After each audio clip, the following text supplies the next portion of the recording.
Hi guys, and welcome to another episode of Kabir Considers. In this video, we're going to react to the 10 worst US presidents of all time. I'm really interested in seeing what metrics they use to measure this because, a list like this is going to be so, if you're not careful, a lot of bias can creep into it, a lot of personal feeling. So I think you got to use things that are concrete, like how much did the economy grow under that president? How high was unemployment? How high was the national crime rate? How efficient were the police? Things like that. You need to use like actual concrete metrics. You got to try and keep emotion out of things like this. President Trump ranked among the worst in history. Welcome to Watch Mojo. And today we're counting down our picks for the U.S. presidents who have been condemned by history and scholars for their lackluster leadership. That he was one of America's worst presidents ever. Man, that's got a sting. Number 10, George W. Bush. If PEPFAR, the program to combat HIV/AIDS, were the main component of George W. Bush's legacy, he would be beloved by historians. What an extraordinary legacy. We talk about the 25 million lives that have been saved. The program has saved millions of lives and curbed the spread of HIV in the developing world. Unfortunately, his 8 years in office left the United States with a heap of dark consequences. He allowed a 90s-era assault weapons ban to lapse, resulting in a 20-year spike in mass shootings. His administration also defended torture and violated civil liberties with the bipartisan Patriot Act. His presidency also ended with the worst economic collapse since the Great Depression. The USA Patriot Act allows for searches of medical and financial records, computer and telephone conversations, and even for the books you take out of the library. Ultimately, however, Bush will be remembered for war. He launched both the calamitous war in Iraq and the nearly 20-year war in Afghanistan. I'm a war president. I make decisions here in the Oval Office in foreign policy matters with war on my mind. Number 9. Zachary. Yeah, I mean, you just cannot, like, the weapons of mass destruction that didn't even exist. I think I saw an estimate that the total cost of the wars in Iraq and Afghanistan top out at over $500 billion or something like that. Like, it's just an incredible amount of money, like $500 billion. And all of the innocent civilians that got killed. Obviously, you can't ignore the precursors, the World Trade Center and everything like that.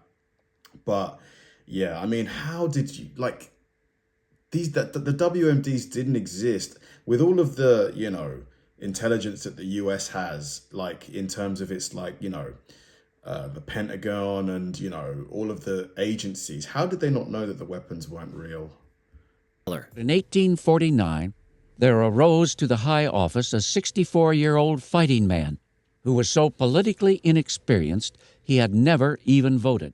Zachary Taylor followed a common pattern for presidents in the 1800s. His reputation as a war hero got him elected. Once in office, though, he had no idea what he was doing. Taylor had one of the shortest presidencies in American history, dying after just 1 year and 4 months into his term. He may have actually recovered from it, but the medical theories and practices of the day pretty much assured his death. Still, his time in office was forgettable at best. His country boy demeanor wasn't an affectation. He was a fairly simple man, unsuited for the complex rough and tumble of politics. Taylor was a slave owner, but vehemently opposed its expansion beyond the southern slave states. He resisted the Compromise of 1850, exacerbating tensions between North and South. Conspiracy theories arose suggesting he was actually poisoned, making him our first assassinated president. Number 8. Herbert sounds Hoover. like he should In the have annals never of been American president. presidential history, President Herbert Hoover hasn't been much loved. Herbert Hoover, fairly or unfairly, will always be remembered for his poor response to the Great Depression. He focused on trade, passing the second harshest tariffs in American history. This, in turn, forced countries like Canada to retaliate with tariffs of their own. The trade war did nothing to alleviate the suffering of average Americans. Neither did his tax cuts. The technocratic style of the former Commerce Secretary did nothing to inspire hope in the American people. Hoover was a notoriously bad communicator. When he became president, and the Depression then happens almost immediately on his watch, the crash and then 25% unemployment and just, this appalling circumstances. An adamant conservative, Hoover refused to lean too heavily, if at all, on social welfare.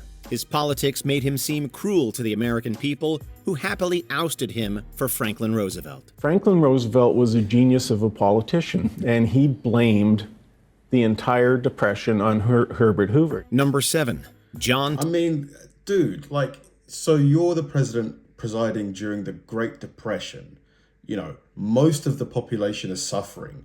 If there ever was a time where the government needs to spend money, now, that's when you do it. Come on, mate. I get it that you don't want to, you don't want to seem like an unlimited piggy bank, but it's the Great Depression.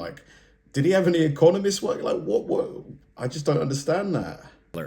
John Tyler took office when William Henry Harrison died only a month into his term. John Tyler was nicknamed His Excellency because he was the first vice president to be elevated to the office of president. He was the first ever vice president to be elevated to commander-in-chief. Despite being elected as a Whig, he utterly redid his party's platform. The Whigs despised Tyler, calling him His Excellency. The entirety of Harrison's cabinet resigned in protest of Tyler's politics. As a landowning aristocrat from Virginia, Tyler was a states' rights champion and rabid supporter of slavery. When he rejected the Whig plan for a central bank, they ejected him from the party. When he vetoed a Whig tariff, they tried but failed to impeach him. No such thing. I had my own agenda and nothing was going to stop me, even my own party.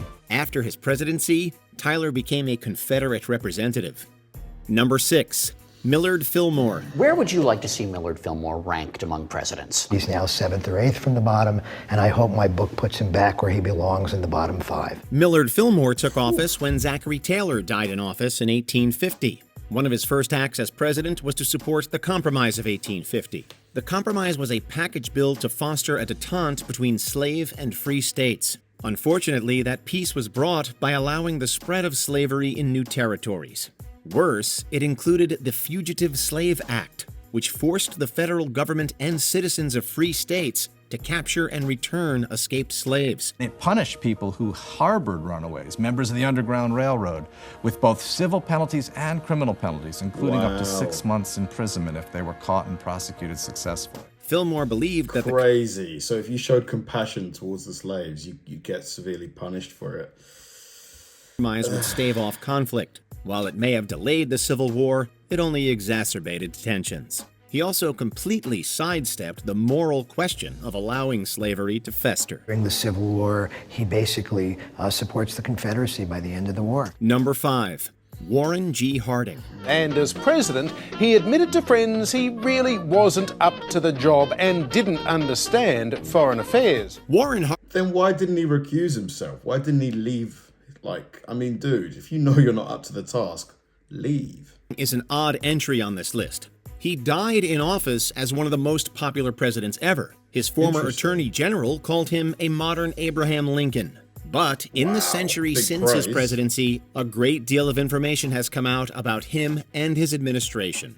Harding was a lazy president who spent much of his time golfing, gambling, and carousing. An infamous womanizer, historians have recently discovered a cache of lurid love letters to his mistress. The letters were written between 1910 and 1920 and shipped to his mistress in Ohio via railway mail service. Worst of all, his administration was horrifically corrupt. In the Teapot Dome scandal, members of his administration took bribes from oil companies in exchange for favorable leasing rights. Congress ordered President Harding to scrap the oil leases. The Supreme Court ruled the leases fraudulent and said Harding's transfer of authority from the Navy to Interior was illegal. Harding died of a stroke halfway through his term. Wow. Number 4, Franklin P. There's no way you could get away with that today. I'm sure corruption is still happening, but, to be a president that you spend most of your time gambling and golfing, there's just no chance. The public pressure, the media pressure would be massive to get rid of him. And his solution ultimately was what he called popular sovereignty. Let the people who live... President Franklin Pierce was a ferocious advocate of manifest destiny. Much of his presidency was devoted to expanding the territory of the United States. He wanted to annex and invade Cuba, but Congress wouldn't allow it. The Mexican War hero was yet another advocate of compromise in the years leading up to the Civil War. He fervently supported the Kansas-Nebraska Act of 1854. President Pierce signed the bill into law amidst a storm of protests. The law set up popular sovereignty in the newly minted territories of Kansas and Nebraska. This allowed the citizens of the territories to decide for themselves whether to allow slavery. Pro- and anti-slavery advocates flooded into the territory, leading to a murderous conflict, Bloody Kansas. The disorganized violence was just a precursor to the Civil War. They made it a test of their party to support this legislation. The Northern Democratic Party was decimated by this. It was broken apart. Number 3, Donald Trump. Wow. The 2024 presidential candidate My led goodness, an administration marred by scandal, allegations of corruption, and division.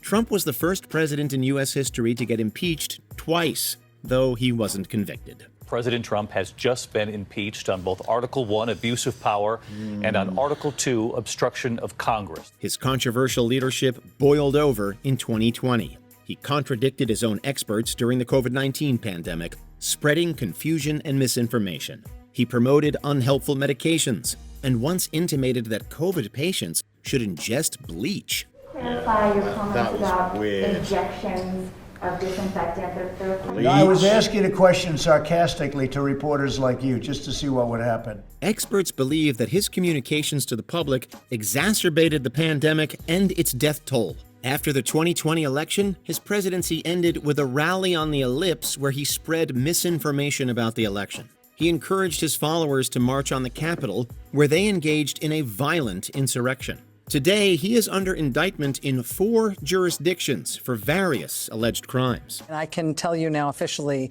that former President Donald J. Trump has been criminally indicted in the state of Georgia. Number 2, Andrew Johnson. I mean, if I had to put money on who's likely to win the next election, unless they make it impossible for Donald to run, like if he gets found guilty for, any of the situations he's in, I'd probably, but then, usually the incumbent wins, don't they? The sitting president usually retains the presidency. Oh, I don't know. When is the election? I think it's usually like in the winter, isn't it? November. It's definitely going to be a very interesting one. Have they started? I'm sure it's all the media talk and the campaigning has started already. The House had no choice, it felt, and voted overwhelmingly to impeach Andrew Johnson. Despite their wildly different politics, Abraham Lincoln chose the Southern Democrat as a running mate to help unite the country. After Lincoln's death, Johnson fought against the radical Republicans at almost every turn after the war. While they were able to pass Reconstruction amendments to the Constitution, their egalitarian agenda was stymied by Johnson. As a result, he became the first president in American history to be impeached. On May 16, 1868, after 2 months of arguments and weeks of deliberation, the Senate voted 35-19 to convict Johnson on the first charge. Thanks to his efforts, Reconstruction's efforts to build a more equal South failed. He did nothing to stop revanchist white Southerners from violence towards free black citizens, curtailing their civil rights. Thanks to the Johnson administration, the South entered another century of oppression, violence, and Jim Crow. So basically, Johnson implements a plan of Reconstruction which puts control of the southern states back into the hands of the white population. Before we unveil our top pick, here are a few dishonorable mentions. William Henry Harrison. A more than 8,000-word inaugural speech led to a fatal case of pneumonia and the shortest presidency. Harrison's time in office may have been a trifling 31 days, but his road to the White House is legendary. Benjamin Harrison. His high tariffs and higher spending led to the economic panic of 1893. Unfortunately for Benji, all that mucking around helped tank the economy. Chester A. Arthur. Arthur was never really elected president and enacted the Chinese Exclusion Act. And he didn't exercise the veto pen again. And May 6, 1882, the legislation becomes law. Calvin Coolidge. His tax cuts increased wealth inequality, and he refused to help struggling workers. He favored small government and laissez-faire economics, and he is known for cutting taxes and ending regulations across various industries. Before we continue, be sure to subscribe to our channel and ring the bell to get notified about our latest videos. You have the option to be notified for occasional videos or all of them. Guys, try and guess who's going to be number one. I'm sure a lot of you probably will, but I can't think of one that I would, like, the worst of all time. If you're on your phone, make sure you go into your settings and switch on notifications. Yeah, I can't think of one. Number 1. James Buchanan. But it's in the proverbial toilet where historians rank our 15th president. James Buchanan bears the ignominious honor of being the president who allowed America to devolve into civil war. A Northern Democrat, Buchanan believed slavery was an unspeakable evil. Despite his personal beliefs, however, he refused to oppose the growth of slavery in new territories. Even before he became president, he backed every compromise that allowed slavery to flourish. During the Buchanan administration, the discontent over slavery led to growing calls for Southern secession. In 1861, when James Buchanan returned to his quiet home of Wheatland, he reflected upon his stormy and turbulent administration. Buchanan did nothing to stem the secessionist tide. When Lincoln was elected, the South made their intentions crystal clear. Buchanan decided that the mess would be Lincoln's problem, doing the bare minimum as a lame duck, even as the country descended into civil war. Well, what he gets right is not much, to tell you the truth. Politics is contentious nowadays, so we know many of you may have rankings of your own. If you have different picks for America's worst presidents, please let us know, respectfully, in the comments. Well, you've seen Donald Trump's top 99 scandals. Very interesting. Yeah, at the start of the video, I thought that they were going to use actual metrics to make this list, but I think they just went with key moments, which I can understand that strategy, but the difficulty is that, you know, people will say, oh, but that president also did this, or that president also did that. So then it becomes a kind of like a contest, whereas I think it would have been better if they had actually just looked at the numbers, because numbers don't lie ultimately. And I think presidents where the economy, they left it way better than they found it, I think that should have more weight than a lot of other things. But then again, I suppose, you know, there are some things that you just can't ignore. So I can understand it. Like, do you guys agree with the rankings? Do you guys agree with the people that were featured, the presidents that were featured? Obviously, being a Brit, I don't really know that much about the American political history. But I don't know. So a few of the names I do probably agree with. Thanks for watching, guys, and I'll see you in the next one.